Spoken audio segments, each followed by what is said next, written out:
अस्सलाम वालेकुम, कैसे हैं आप? सब खैरियत से हैं? असल में पिछले 3 या 4 दिन से मैंने कोई वीडियो नहीं बनाई। उसकी एक वजह यह है कि मेरे पेपर्स चल रहे हैं, एग्ज़ाम्स हो रहे हैं, ऑनलाइन एग्ज़ाम्स हैं और उसके अलावा बहुत सारे एग्ज़ाम्स जो हैं, एक दिन में 2 पेपर भी हैं। और आज भी इस वक्त यहाँ पे रात के तकरीबन 2 बज चुके हैं, लेकिन इसी वक्त मैं फ्री था, तो मैंने सोचा कि आज का दिन जो है इसको ज़ाया ना होने दूँ और कोई अपनी वीडियो बनाऊँ। आज का जो मेरा टॉपिक है, स्पेसिफ़िकली जो मैंने टॉपिक चूज़ किया है वो है ह्यूमन थॉट के ऊपर, कि सोच जो इंसान की होती है, जो थिंकिंग जो होती है, द इम्पोर्टेंस ऑफ थिंकिंग, क्यों ज़रूरी है सोच इंसान की। ऐसी क्या वजह है कि इंसान की सोच होना, उसके जो उसका किरदार है, जो उसकी आइडेंटिटी है, जो उसकी आइडियोलॉजी है, जो कि उसका एक तरह से उसको फ़िल्टर करती है उसकी सोच। ऐसी क्या वजह है? क्योंकि जो इंसान की सोच है उसका ताल्लुक़ उसकी नीयत से होता है। तो ऐसी क्या वजह है कि सोच की बहुत ज़्यादा ज़रूरत है हमें डेवलप करने के लिए। और इस टॉपिक को जो मैंने चूज़ किया है उसके सबसे बड़ी जो वजह है वो ये किताब है, the Secrets of the Self, Allama Iqbal की ट्रांसलेशन है ये, जो कि उनकी असरार खुदी उसकी ट्रांसलेशन है। तो इस किताब का मकसद ये था कि ये एक पर्शियन लैंग्वेज की किताब है, तो ये क्योंकि मुझे फ़ारसी नहीं आती तो मैंने ये इंग्लिश में किताब ली। और इसी किताब को पढ़ने के दरमियान ही और दौरान ही मुझे ये रियलाइज़ हुआ कि क्यों ना मैं इसके ऊपर कुछ ना कुछ इस किताब के ज़रिए अपना टॉपिक चूज़ करूं। क्योंकि बहुत सारे लोगों ने, अगर आप इस किताब के बारे में सर्च आउट करें तो इसके ऊपर बहुत सारे लोगों ने अपने जो सोच है, नज़रिए बताए। तो माय फ्रेंड्स, एक बात ऐसी है कि अल्लामा इकबाल जो थे ना, अल्लामा इकबाल एक नज़रिया था कि वो नज़रिया अल्लाह ताला की तरफ से एक भेजा गया मुसलमानों को तोहफ़े के तौर पे। और जब किसी नेमत की कदर नहीं होती ना, तो अल्लाह ताला वो नेमत छीन लेता है। अब आप देखें कि अल्लामा इकबाल को हम लोगों से बिछड़े हुए कितने साल हो चुके हैं। तकरीबन पाकिस्तान बनने से पहले उनकी डेथ हो गई थी, उन्होंने इस दुनिया से रहलत फरमा ली थी, लेकिन उनका जो नज़रिया है ये आज तक जारी है और इंशाल्लाह ये हमेशा जारी रहेगा, क्योंकि एक अपना नज़रिया वो छोड़ के चले गए। और जो उनका मेन कॉन्सेप्ट जो था, और यूथ के लिए जो उन्होंने ये ख़ास तौर पे किताब अगर आप पढ़ें तो ये यूथ के लिए, कि किस तरह मुसलमान बच्चे जो हैं ख़ास तौर पे, क्योंकि देखें इनकलाब जो आएगा वो बच्चों से आएगा। इनकलाब किसी मुल्क में बुढ़े और उम्र रसीदा अफराद के ज़रिए कभी नहीं आया। अगर आप अमेरिकन रेवोल्यूशन पढ़ें, उसके अलावा फ्रेंच रेवोल्यूशन पढ़ें, इनकलाब में पहल जो हुई है हमेशा नौजवानों की तरफ से हुई। तो अब हम एक जो नज़रिया अल्लामा इकबाल का आपके सामने जो पेश करना चाह रहे हैं, जो कि मेरा टॉपिक भी है, importance of thinking in human nature, क्या वजह है। सबसे पहली बात, मैं अल्लामा इकबाल से पहले मैं शुरू करना चाहूँगा। एरिस्टोटल से मैं अपनी शुरुआत करूँगा बात की। एरिस्टोटल दुनिया का सबसे बड़ा फ़िलासफ़र, जो कि एक फ़लसफ़ा जो लेके आया। अगर आप उसके बारे में पढ़ेंगे तो उसकी शख्सियत के अंदर ऐसी क्या चीज़ थी कि वो फ़लसफ़ी, और उस ज़माने के जो लोग थे, जो कि जिनके बहुत सारे खुदा होते थे और जिनके अजीब कुछ नज़रिया था, उनके रूल्स एंड रेगुलेशन अलग थे, नॉर्म्स अलग थे, कस्टम्स अलग थे, ट्रेडिशंस अलग थे, कल्चर अलग थे। उन लोगों के दरमियान में वो पैदा हुआ और उन्हीं लोगों के मुखालिफ वो हुआ। एरिस्टोटल का नज़रिया इस तरह था कि उसका जो एरिस्टोटल का बाप जो था वो एक क्राफ्ट्समैन था, और वो स्टोन्स और ये जो माउंटेन्स के जो जो लैंड स्लाइडिंग्स होती है ना, उसमें जो बड़े बड़े जो पत्थर वगैरह जो गिर जाते हैं, जो जिसको उर्दू में चट्टानों के जो पीसेस गिरते हैं लैंड स्लाइडिंग के अंदर, उसको वो तराशते थे। उस पे जो उस ज़माने, क्योंकि जो इंस्ट्रूमेंट्स वगैरह अब मॉडर्न टेक्नोलॉजी की वजह से हमें मिला, उस ज़माने वो तो नहीं होते थे, मैनुअल काम होता था। उसको, एक पत्थर को वो किसी शक्ल में तब्दील करते थे। तो एरिस्टोटल जो थे, उस ज़माने में एरिस्टोटल की जो उम्र थी वो बहुत कम थी, और तकरीबन कुछ जगहों पे आता है 7 साल का थे, और कुछ जगहों पे आता है कि 8 साल का था। लेकिन वो जब अपने बाप को देखता था कि उसका बाप एक चीज़ को, जिसकी शेप और डायमेंशन जो है उसको उसके अंदर से तब्दील करके वो दुनिया की किसी मखलूक में या दुनिया की किसी चीज़ के अंदर तब्दील की जा रही। ज़्यादातर वो जानवरों की शक्ल बनाता था, उस पर शेर की और दूसरे जानवरों की गाय बना दी या फिर कुछ और। तो वो बड़ा मुतासर होता था कि यार ऐसी क्या वजह है कि एक चीज़ को मेरी आंखों के सामने उसको बिल्कुल चेंज कर दिया जा रहा है, उसकी डायमेंशंस बदली जा रही है, उसका जो उसका तस्वर है वो दुनिया के सामने बदला जा रहा है। फॉर एग्जांपल मैं आपके सामने कोई चीज़ दिखाऊं कि एक सर्कुलर चीज़ है और उसको मैं सिलेंड्रिकल में कर दूं या फिर मैं उसको स्क्वायर शेप में चेंज कर दूं, और वो बज़ाहिर बहुत मुश्किल हो, हार्ड मटेरियल हो, उसको ये बड़ा फिज़िकल टर्म में अगर आप देखें साइंटिफिक उसके हिसाब से बड़ी मुश्किल बात है ये। तो वो उसका नज़रिया वहाँ से शुरू हुआ। उसने ये कहा कि जब मेरा बाप जो कि एक इंसान है, जब वो ये चीज़ कर सकता है कि एक बेजान चीज़ को बज़ाहिर तो वो फिर भी बेजान है जिसको वो उसकी तस्वीर चेंज करा, लेकिन वो ये कहता था कि इसको इसने तब्दील किया मेरे बाप ने, तो इसका मतलब ये है कि हमारा जो नेचर जो है, हमारी दुनिया का जो कायनात का निज़ाम है, यकीनन इसको भी कोई चला रहा है, उसको भी खूबसूरती दी जा रही है। मेरे बाप को पता है कि शेर जो है उसकी खूबसूरती किस तरह है, या कोई वो गाय बना रहा है या कोई और जानवर, उसकी खूबसूरती किस तरह दिखाई जाएगी, पर जैसे कि वो उसके चेहरे को अच्छा बना रहा है, या अगर शेर है तो उसको खौफनाक बना रहा है, कोई मासूम जानवर है तो उसको शरीफ सा शो कर रहा है, उसको ज़रा उसके ऊपर जैसे होता है ना कुछ जानवर जिनको देख के मोहब्बत आ जाती है, मासूम सिफत जो होती है एक तरह से। तो एरिस्टोटल का ये थोड़ा नज़रिया था। दूसरा फिर क्या कि वो ग्रीस के अंदर जहाँ पे उसकी रिहाइश थी, वहाँ पर कोई फेस्टिवल होता था जिसमें पूरे दूर दूर से यूरोप से, और उस ज़माने की यूरोप से लोग आते थे समंदर से सफ़र करके।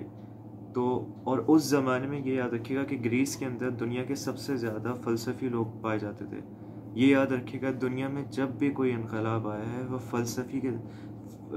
फ़िलासफ़ी की वजह से आया है, वो किसी पॉलिटिक्स की वजह से नहीं आया, न किसी और सोच के। अब फ़लसफ़ा जो है इसके ऊपर बहुत बड़ी बहस है। फ़लसफ़ा यकीन माने कि हर चीज़ में फ़लसफ़ा है।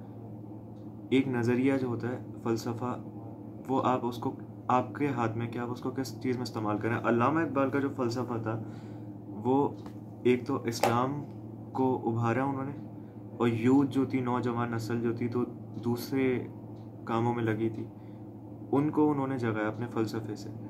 तो उस ज़माने में ग्रीस के अंदर दुनिया भर के जो फ़िलासफ़र्स थे वो जमा होते थे, और उनकी मीटिंग्स होती थी, सेमिनार्स होते थे बकौल उस ज़माने के और राइटर्स ने जो लिखा है। तो एरिस्टोटल एक दफ़ा वहाँ बैठा हुआ था, तो उसने देखा बड़े बड़े फ़लसफ़ी आ रहे हैं वो शिप से, जो छोटी छोटी उनकी जो बोट्स होती हैं, शिप तो नहीं कहेंगे, वहाँ से उतर उतर के वो गाउन्स पहने जाते थे, लंबे लंबे बड़े हसीन व जमील कपड़े, और उनके हाथों में इतने इतने उनके जो नोट्स होते थे जो लिखते थे। ज़ाहिर है उस ज़माने में लिखने का बड़ा मसला था, क्योंकि दुनिया का सबसे पहला जो प्रिंटर है वो 1455 में बनाया गया। और ये बड़ी अफसोस की बात है कि क्रिश्चियनिटी का और दूसरे जो मज़ाहिब हैं, आप तसव्वुर नहीं कर सकते कि दुनिया की पहली किताब जो लिखी गई वो क्रिश्चियनिटी पे लिखी गई, बाइबल, लैटिन वर्ड्स में, लैटिन लैंग्वेज के अंदर 1456 में। प्रिंटर बनने के 1 साल बाद पहली जो चीज़ छापी गई दुनिया में बाइबल थी। अब आप देखें कि तालीम के ऊपर किस तरह, और अपने मज़हबी तालीम, लिबरल या सेकुलर या फिर मॉडर्न एजुकेशन नहीं थी, ना उनकी कोई कल्चरल एजुकेशन थी, वो सिर्फ रिलीजियस एजुकेशन थी। जो दुनिया की पहली किताब जो छपी है वो भी बाइबल छपी, ये इनका नज़रिया था। तो ये बहरहाल एक अलग टॉपिक है, इस पर भी मैं बात करूँगा। तो अब आप ये देखें कि उसने जब देखा कि बड़े लोग आ रहे हैं, उनकी किताबें लोग पीछे पढ़ कर के आ रहे हैं, और सारे बड़े बड़े फ़लसफ़ी, तो उसने एक आदमी से बड़ा मुतासर होकर देखा कि उनके ज़रा उनकी बॉडी लैंग्वेज और वो सब, लंबे चौड़े आदमी, किताबें हाथ में और सब। तो अब जो कुछ एरिस्टोटल ने बहुत सब लोगों में उनको अलग से सेलेक्ट किया, उनकी ड्रेसिंग में कुछ चेंज था। अब उसमें बड़े किताबों में रेफरेंसेस हैं कि जैसे कुछ कलर ऐसा था, या उनकी किताब जो थी उसकी क्वांटिटी ज़्यादा थी, या कुछ उनकी हवाले से कुछ उसने चेंज देखा। तो एरिस्टोटल ने उनसे कहा कि बज़ाहिर आप बहुत अक्लमंद लग रहे हैं, तो मुझे आपसे कुछ बात करनी है। तो देखें, एक फ़लसफ़ी जो होता है ना, वो अपने नज़रिए से लोगों को परखता है, वो किसी और चीज़ के ज़रिए इंसान को नहीं परख सकता। तो ये जो एरिस्टोटल का जो जुमला था कि बज़ाहिर आप अपने हुलिये से मुझे बहुत समझदार लग रहे हैं, अब मुझे आपसे बात करनी, वो बड़े इम्प्रेस हुए। और फिर एरिस्टोटल ने अपने सवाल रख दिए कि एक सूरज जो कि दिन में निकलता है और शाम में गुरूब हो जाता है, वो हमारा खुदा कैसे हो सकता है? चांद रात में होता है, दिन में गायब होता है। और उस ज़माने में एक इनकी स्टोरी थी ग्रीस के अंदर, ये जो चांद है इसका एक देवता होता है, अब उसका मुझे नाम नहीं याद आ रहा। और उस देवता को जो है, उसका जो देवता होता है वो जाता है और किसी साहिली इलाकों में किसी आइलैंड पे एक महल है, उसके अंदर वो गुरूब हो जाता है जाके। और ये एक देवता होता है, उसकी घोड़े की बग्गियाँ हैं जिसमें 6 घोड़े होते हैं, और उसमें वो सवार करता है। वो अजीब अजीब, क्योंकि तालीम नहीं थी और उस ज़माने में जो उनके दिमागों में कहानियाँ भरी थी, उसने सारी बातें मज़हब के ऊपर की। और वो जो फ़लसफ़ी था उसने पूरी बात सुनी और उसके पास कोई जवाब नहीं था। वो कई 40 सालों से फ़लसफ़ा पे काम कर रहा था। उसने उसको एरिस्टोटल को ये कहा कि my son, you should stay away from all these kind of things, you are quite young। और ये जो कल्चर है और ये जो हमारे जो ट्रेडिशंस हैं, ये तुम्हें मार देंगे। ये एरिस्टोटल को कहा गया। जो सोच इंसान की होती है ना, वो एक नज़रिया लेके एरिस्टोटल आया था, और उसने सबसे पहला दुनिया का आदमी था जिसने ये इन खुदाओं पे और इन सब पे एतराज़ करने शुरू किए थे। डेमोक्रेसी का जो लोगों ने रट लगाई भी है कि जमहूरियत और फलाना जमहूरियत, फलाना जमहूरियत, अगर आप, क्योंकि पॉलिटिक्स का ये बानी है ये शख्स, वहाँ पे रिप्रेजेंटेटिव डेमोक्रेसी थी ग्रीस के अंदर, डायरेक्ट डेमोक्रेसी थी वहाँ पे। डायरेक्ट डेमोक्रेसी में ये होता था, रिप्रेजेंटेटिव डेमोक्रेसी थी, और उसमें ये होता था। फ़र्क ये है मॉडर्न डेमोक्रेसी में जो आज हम देख रहे हैं और उस ज़माने की डेमोक्रेसी में। उस ज़माने में जो उनकी जो एलीट क्लास थी, एलीट तो नहीं कहूँगा, कि एक तरह से उनके जो जज और उस तरह के लेवल के जो लोग थे सारे, उनमें 600 के करीब कुछ उनकी तादाद थी, कई जगह पे आता है कि 500 थी। वो पूरे शहर से सबसे ज़हीन तरीन लोगों को सेलेक्ट करते थे, जिनकी तादाद तकरीबन 4 या 5 या 3 के करीब करीब होती थी, और पूरे शहर को कहा जाता था इनमें से अपना रिप्रेजेंटेटिव सेलेक्ट करो। अच्छा, मैं तो इसके हक में हूँ पहली बात, क्योंकि जमहूरियत जो है उसके बारे में अरिस्टोटल कहता था democracy is a mob rule. ये एक ऐसी चीज़ है कि जो अल्लामा इकबाल ने जो अपने जो उनका जो शेर था जिसकी मैं तशरीह करूँगा, अल्लामा इकबाल का कहना था, ये जमहूरियत एक ऐसी चीज़ है कि ये क्वांटिटी पे जाती है, क्वालिटी पे नहीं जाती। 10 इंजीनियर्स और 10 सड़क पे कचरा उठाने वाले लोग ये कभी बराबर नहीं हो सकते, लेकिन मॉडर्न डेमोक्रेसी में ये सब बराबर है। मेरी सोच और कोई एक बहुत बड़े स्कॉलर की या बहुत बड़े डॉक्टर की सोच कभी बराबर नहीं हो सकती। मेरी सोच या एक इंटर का बच्चा जिसने, जैसे फॉर एग्ज़ाम्पल, अब मैं फॉर एग्ज़ाम्पल पॉलिटिक्स का स्टूडेंट हूँ, अब वो मेडिकल का स्टूडेंट है, तो हम दोनों की सोच बराबर नहीं हो सकती। और एक पढ़े लिखे आदमी की या एक जाहिल आदमी की सोच कभी बराबर नहीं हो सकती। एरिस्टोटल इसके ऊपर कायम था। मॉडर्न डेमोक्रेसी जो ये जमहूरियत का जो इन्होंने शोर मचाया, पूरी दुनिया ने बेवकूफ़ बनाया हम लोगों को, ये जो उनकी बात है, ये डेमोक्रेसी तो आई उसी दौर से, यूनान के दौर से, ग्रीस के वक्त से, लेकिन वो जो जमहूरियत थी वो ये जमहूरियत नहीं थी। अभी जो हमारे पास जमहूरियत है, इसमें बस एक तरह से क्वांटिटी देखी जाती है, क्वालिटी नहीं देख रहे। पढ़े लिखे लोगों ने किसको सेलेक्ट किया, किसको चाहते हैं हमारे यहाँ, क्योंकि ये दौर इस तरह का आ गया कि पूरी दुनिया इसी को प्रेफर कर रही है। क्योंकि इस वक्त अगर आप पूरी दुनिया में जो इक़्तिदार हैं दुनिया में, जिन कंट्रीज़ के पास हैं, जिनका कोई फॉरेन पॉलिसी पे या इंटरनेशनल कम्युनिटी पे कोई असर है, आप देख सकते हैं कि वहाँ कौन कौन मौजूद है। तो आप मेरी बात यहाँ से समझ जाएंगे, मुझे इसकी आगे तशरीह करने की ज़रूरत नहीं है। तो फ़लसफ़ी की जो हम बात कर रहे थे, तो एक फ़लसफ़ी जो होता है ना, वो हमेशा कौम को जगाने वाली बात करता है। और अगर हम सब अपनी सोच में तब्दीली ले आए, तब्दीली शुरू होती है सबसे पहले अपनी ज़ात से। हमें अपनी सोच को थोड़ा सा बदलना पड़ेगा। मुझे याद है कि जब मैं छोटा था तो मैं 8th क्लास में था, तो एक मेरे ख़्याल से एक इंटरव्यू था मेरा, या मेरे किसी टीचर ने क्लास में इंट्रोडक्शन के लिए सब बच्चों को, जैसे न्यू ईयर जो नया साल शुरू होता है स्टडीज़ का, तो उसमें एक एक बच्चे को बोला जाता था अपना इंट्रोडक्शन दो। तो उसमें मुझसे उन्होंने पूछा कि Shan Karim, what are your ambitions about the future, like क्या सोचते हो अपने फ्यूचर के बारे में, क्या तुम्हारी सोच है।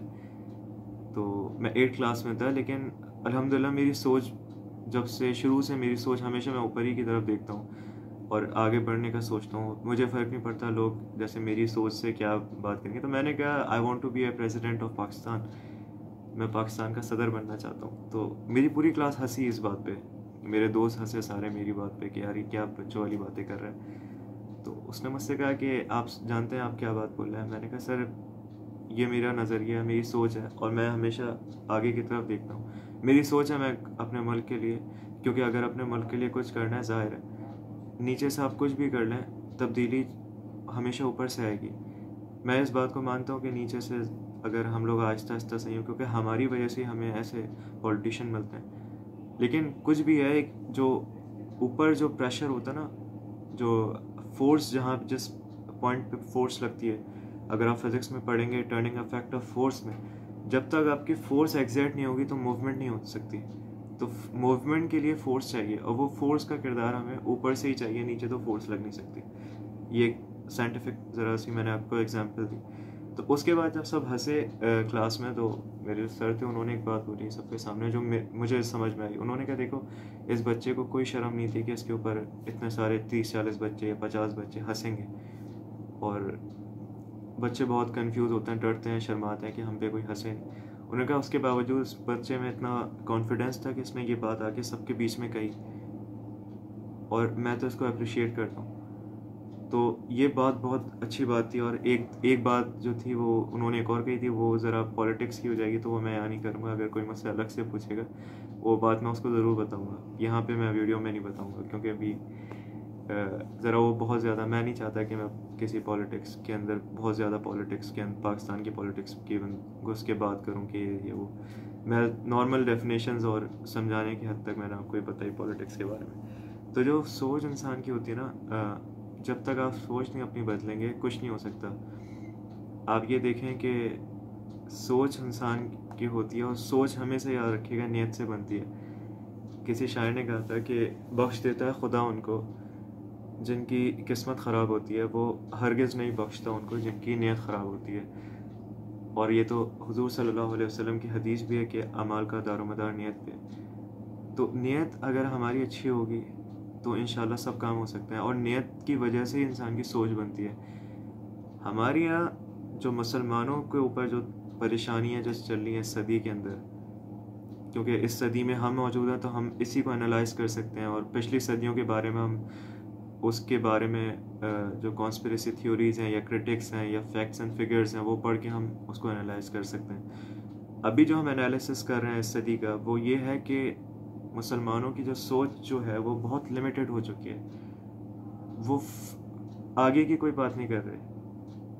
मैं जिस भी तबके के अंदर देख रहा हूँ, जो भी यूनिट्स हैं हमारी जो सोसाइटी के अंदर है,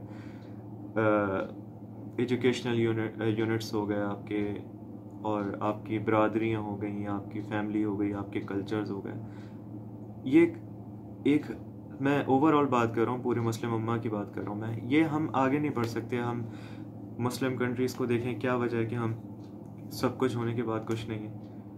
यूरोपियन मुस्लिम्स को हम देखते हैं, क्या वजह है कि हम कुछ कर नहीं पा रहे।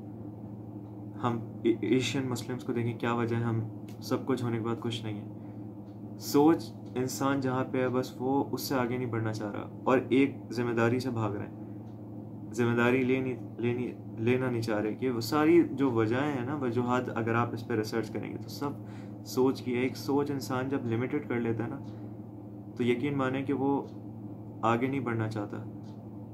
जो इंसान कबूतर पालते हैं और अपने छत पे कबूतरों के पिंजरे बनाते हैं और उसको उड़ाते हैं।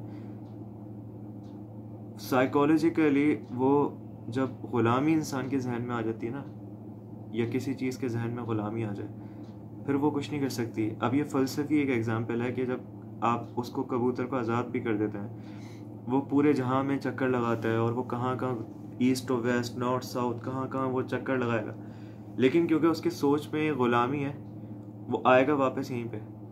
और किस वजह से आएगा, उसको ट्रेनिंग के दरमियान ये दिखाया जाता है, उसको भूखा रख के, और उसको दिखाया जाता है कि यहाँ तुम आओगे तुम्हें दाना मिलेगा, चावल मिलेंगे, या जो जो खाने की चीज़ें, पानी वो मिल। लेकिन उनमें से भी वो परिंदा, वो कबूतर जो दूसरे किसी झुंड में निकल जाता है, वो आज़ाद हो जाता है, लेकिन वक्ती तौर के लिए आज़ाद, फिर वो किसी और के हत्थे चढ़ जाता है, किसी और ग्रुप के, अनटिल अनलेस वो वहाँ से मुस्तकिल तौर पे अपनी राह नहीं बदल देता उस जगह से।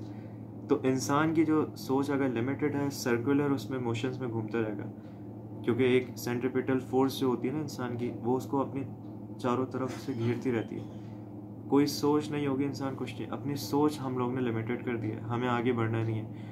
हमारी सोच ऊपर से नीचे, नीचे तक, हम सब, मैं भी इसमें शामिल हूँ, हम लोग आगे का नहीं सोच रहे। यही वजह है कि अब माएँ जो हैं, कोई फ़लसफ़ी या कोई, अगर मैं रिलीजियस उसमें आइडियोलॉजी में बात करूँ, कोई वलीउल्लाह पैदा नहीं हो रहे अब, जो जैसे हम किताबों में पढ़ते हैं बड़े बड़े नाम इस्लामिक तारीख़ में, जैसे हमारे जो जर्नल्स गुजरे हैं, सलाउद्दीन अय्यूबी, नूरुद्दीन ज़ंगी। क्या वजह है कि हमारे पास अब ऐसे लोग नहीं हैं? एक तो बहुत सारे फैक्टर्स हैं, उस सब पे बात हो सकती है, लेकिन उनमें से एक फैक्टर जो कहीं ना कहीं है उसमें, उस लिस्ट के अंदर, वो एक सोच भी आ गई है कि हमारी यहाँ सोच ये ख़त्म हो गई है, आगे बढ़ने की सोच ख़त्म हो गई। लिमिटेड इंसान अगर सोचता है कि, इंसान की सोच ये है कि अगर आज उसके पास 1 करोड़ है, और अगर मैं और आसान एग्जाम्पल दूँ, 1600 सीसी की गाड़ी है, तो वो ये सोचता है कि बस मैं जल्दी से जल्दी 2500 सीसी की गाड़ी ले लूँ। इससे आगे कोई सोच नहीं है इंसान की, ना तरक्की की, ना सोसाइटी के बारे में, ना कंट्री के बारे में। ये हमारी लिमिटेड सोच और नज़रिया, और जब तक नज़रिए नहीं बढ़ते तो जब कौमें तरक्की नहीं करती। तो सोच की इम्पोर्टेंस बहुत है, और साइकोलॉजिकली जो इंसान की सोच होती है, उसी से वो दूसरे लोगों पे गालिब आ सकता है। सोच से ही उसको आइडिया आते हैं। डोमिनेंस जो आती है वो भी सोच की वजह से आती है। पॉलिटिक्स के अंदर जब हम इंटरनेशनल रिलेशन हम पढ़ते हैं, तो जितने भी लीडर्स हैं उनको एनालिसिस करने के लिए, एनालाइज करने के लिए हम उसका एक चार्ट बनाते हैं। उसकी एनालिसिस जो होती है, उसकी बहुत सारी चीज़ों को रख के की जाती है। फॉर एग्ज़ाम्पल उसकी सोच के बारे में, सोच क्या है उसकी, रिलीजियस है, लिबरल है, सेक्युलर है, एथियस्ट है। उसके बाद उसके एक्शंस कैसे हैं, पॉलिटिकल डोमिनेंस कैसी है, और उसका जो रवैया है, झुकाव है, किस तरफ है, अपोजिशन में है, पॉलिटिकल पावर की तरफ है, या वो उन लोगों में से है कि वो हमेशा पावर की तरफ जाते हैं। ये सब देखना पड़ता है। ये उसके बाद फिर हम फैसला कोई करते हैं कि यार ऐसी क्या वजह है कि ये लीडर जो है, आखिर में उसको हम कह देते हैं ये फाशिस्ट है, या फिर ये उसकी एनालिसिस करने के बाद उसकी पर्सनैलिटी डेवलपमेंट जो है वो किस तरह से हुई है, उसकी क्या पर्सनैलिटी है। बगैर पर्सनैलिटी जो है मेन फैक्टर होता है किसी भी इंसान को एनालिसिस करने के लिए। और पर्सनैलिटी को एनालिसिस जब हम करते हैं, तो हम पर्सनैलिटी में उसको ये नहीं देखते कि उसकी हाइट कितनी थी, उसके अंदर पावर कितनी, उसकी सोच क्या थी। तो सोच से इंसान पहचाना जाता है, सोच से कौमें पहचानी जाती हैं, सोच से सिविलाइजेशंस पहचानी जाती हैं, कल्चर पहचाने जाते हैं। हम मिसाल देते हैं किसी के बारे में कि यार फलाने ने ऐसा किया, फ़ौरन बात होती है कि यार उसकी फैमिली बैकग्राउंड क्या है। तो उसकी फैमिली से लोग समझ जाते हैं कि इसकी फैमिली की ये सोच है, तो यकीनन इस बच्चे की भी है। तो आज की जो मेरी गुफ्तगू का जो हासिल मकसद है, वो ये है कि अपनी जो सोच जो है ना हमारी, वो बहुत इम्पोर्टेंट है ख़ुद भी डेवलप करने के लिए, और अपने मुल्क के लिए, अपनी फैमिली के लिए। अपनी सोच आप बदल लेंगे तो सब कुछ पॉसिबल है, कोई चीज़ मुश्किल नहीं है। और ये किताब जो है असरार खुदी, ज़ाहिर है वो तो फ़ारसी तो नहीं आती होगी मुझे जहाँ तक यकीन है, क्योंकि हम लोग ने पढ़ी नहीं है कभी। तो इसकी उर्दू ट्रांसलेशन भी मार्केट में मिल जाएगी। और वैसे the Secrets of the self, ये इंग्लिश ट्रांसलेशन है, और ये अगर आपको मिल जाए तो ये बड़ी ज़बरदस्त रह गया, doctor sir Mohammad Iqbal, translated from the origin Persian introduction. तो ये SH मोहम्मद अशरफ पब्लिशर्स की तरफ से लाहौर में छपी है। तो अगर आप ये पढ़ लें तो इंशाल्लाह बहुत एक दिल को और जगाने वाली, ईमान को ताज़ा करने वाली किताब है। और ये एक इनकलाब, अगर आप चाहते हैं ना अपनी ज़ात में इनकलाब है, तो उसके लिए ये किताब बहुत काम दे आ सकती है इंसान के सेल्फ को जगाने के लिए। और ये यकीन माने इसमें कुछ नहीं है, सिर्फ इसमें जो एग्जांपल्स दिए हैं उसमें मज़हबी रुझान अल्लामा इकबाल का, क्योंकि सबसे पहले मज़हब को फोकस देते थे वो, तो इस्लाम के ज़रिए उन्होंने बहुत यूथ को फोकस किया कि अपने निकलो और कोई इनकलाब की तरफ आओ, सोच को बदलो। तो उम्मीद है कि आज का जो भी मेरा लेक्चर है और जो छोटा सा मैंने इंट्रोडक्शन दिया इंपॉर्टेंस ऑफ ह्यूमन थिंकिंग, उसके बारे में आपको यकीनन समझ आया। और आप लोग ज़रूर मेरी वीडियो को लाइक करें, सब्सक्राइब करें चैनल को, और इसको आगे भी शेयर करें। और अगर आप लोगों के कोई भी सवाल होता है तो आप लोग मुझे इनबॉक्स कर सकते हैं, या मेरे चैनल पे मेरा ईमेल एड्रेस मौजूद है, आप मुझे ईमेल कर सकते हैं। अपना जब तक के लिए ख्याल रखिएगा और दुआ करें मेरे एग्ज़ाम्स अच्छी तरह से निमट जाएँ। इंशाल्लाह फिर नेक्स्ट टॉपिक जो है मैं आपको उसमें मिलूँगा। अस्सलामु अलैकुम।